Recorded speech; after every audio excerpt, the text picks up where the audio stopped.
Ang mga mamahaling bahay na ito ay tahanan ng mga piling pamilya sa mundo.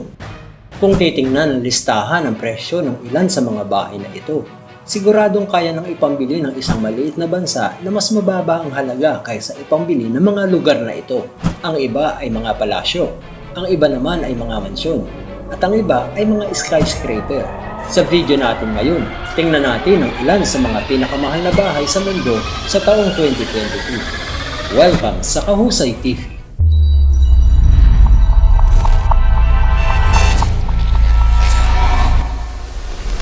Number 10. Palazzo de Amore. Ang Palazzo de Amore ay nakabase sa Beverly Hills. Makikita sa isang prestihiyosong magkakapitbahay ang malaking property na ito at unang itinayo noong 2014 at itinuring na pinakamahal na residential complex sa United States noong panahon ngayon.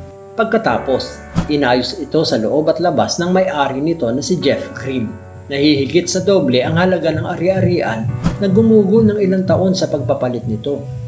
12 silid-tulugan, 20 banyo ang simula pa lamang ng mga kwarto nito, kasama ang 15,000 square foot entertainment center, bowling alley, sinahan na may 50 upuan, disco at maging ang sarili nitong ubasan. Tinatayang nasa $195 million ang halaga nito. Number 9. Ellison Estate.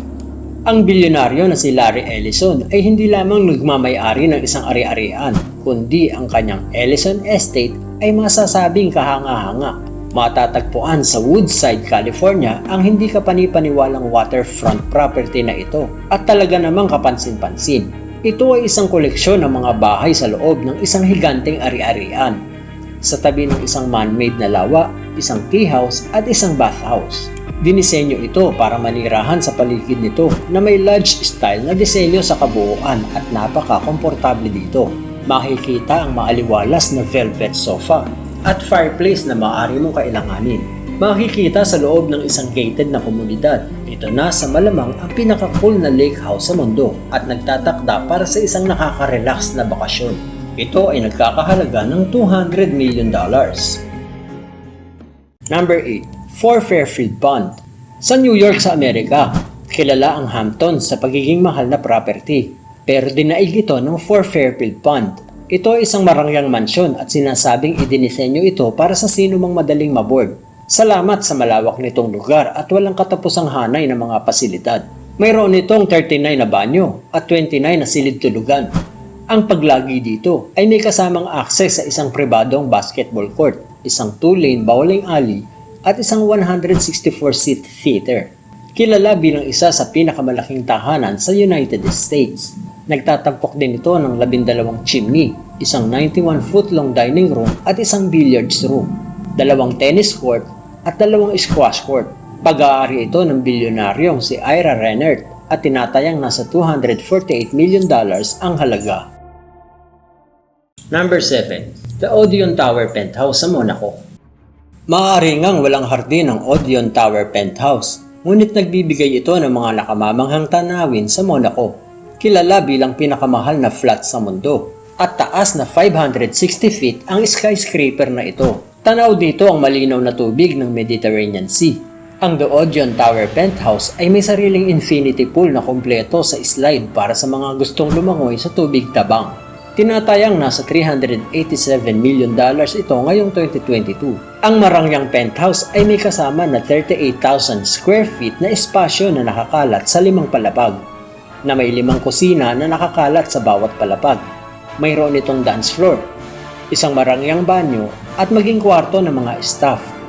Ang isang parking space para sa property ay sinasabing nagkakahalaga ng humigit kumulang $330,000.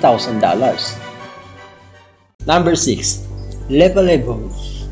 Ang Le Palais Bulls o ang Bubble Palace ay medyo naiiba sa iyong ordinaryong $1 million na bahay, gaya ng ipinaghihiwatig ng pangalan nito. Ang ari-arian na ito ay hugis tulad ng isang malaking bubble na kulay peach. Ang isang bird's eye view sa Le Palais Bulls ay nagpapakita ng isang koleksyon ng mga pabilog na gusali at ang tema ng bilog ay nagpapatuloy sa loob. Kung maglalakad sa The Bubble Palace ay makakakita ka ng mga cylindrical bed, swimming pool at mga likhang sining. Ang marangyang villa na ito ay dinisenyo ng Hungarian architect na si Ante Lopag at nagtatampok ng 10 suite na pinalamutian ng iba't ibang kontemporaryong art. Pag-aari ito ng fashion designer na si Pierre Cardin at tinatayang nasa $385 million ang halaga ngayon. Number 5. Villa Las Cedres. Ang 18,000 square foot Villa Las Cedres ay higit pa sa isang marangyang palasyo kaysa sa isang simpleng tahanan. Makikita ang 35 ektarya ng lupain ito. Ang tradisyonal na marangyang mansyon na ito ay akma para sa isang hari, gaya na lang ng dating may-ari nito. Mayroon itong 14 na mga silid-tulugan at communal space. Ang marangyang property na ito ay may Olympic size na swimming pool, isang nakamamanghang ballroom at isang kwadra na may silid na kasya hanggang 30 kabayo. Sa labas, makakakita ka ng 15,000 uri ng halaman at 20 greenhouse na may mga tropical na bulaklak mula sa buong mundo. Tanaw dito ang Mediterranean Sea at maraming balkonahe na nababalutan ng mga palm tree. Tinatayang nasa $450 million ang halaga nito at pagmamay-ari ng isa sa pinakamayaman sa Ukraine na si Rinat Akhmetov. Number 4. The One sa United States. Ang One Mansion ay tinuturing na hindi lamang ang pinakamahal na bahay sa California, kundi pati na rin ang pinakamahal na bahay sa US. Sinasabing ang The One ay kasalukuyang puno ng utang at mga legal na issue. Ngunit sa kabila ng mga kapintasan nito, ito ay isang magandang property na may napakarilag na tanawin sa isang nakamamanghang lugar. Ang The One ay may 9 na silid-tulugan at maraming kusina, pati na rin ang lahat ng iba pang mahahalagang bagay tulad ng nightclub, bowling alley na may 4 na lane, salon, home gym, 50-seat theater at running track. Mayroon itong hindi lang swimming pool kundi 6 na iba pang water features tulad ng jacuzzi at moat na nakapalibot sa marangyang bahay. Pag-aari ito ngayon ni Fashion Nova CEO Richard Sangyan at tinatayang nasa $500 million ang halaga nito. Number 3. Villa Leopolda, France. Nakatayo ang Villa Leopolda sa pagitan ng dalawa sa pinakaprestihiyosong bahagi ng mundo, sa pagitan ng Monaco at Nice. Marangya at napaka-stylish, isa itong marangyang property na may katanyagan sa nakaraan at dating pagmamayari ni King Leopold II ng Belgium. Simula noon, naipasa na ito sa mga kamay ng maraming may-ari at ginamit din bilang set ng pelikula para sa La Main au Colis ni Alfred Hitchcock.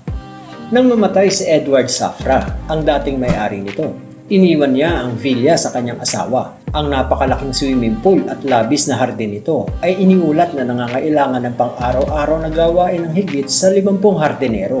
Sa buong property, mayroong 80,000 square feet na espasyo. Kasalukuyan itong pag-aari ni Lily Safra at tinatayang nasa $750 million ang halaga. Number 2. Antillia, India. Ang Antillia ay pag-aari ni Mukesh Ambani, ang pinakamayamang tao sa India, at ipinangalan ito sa isang mythical island sa Atlantic.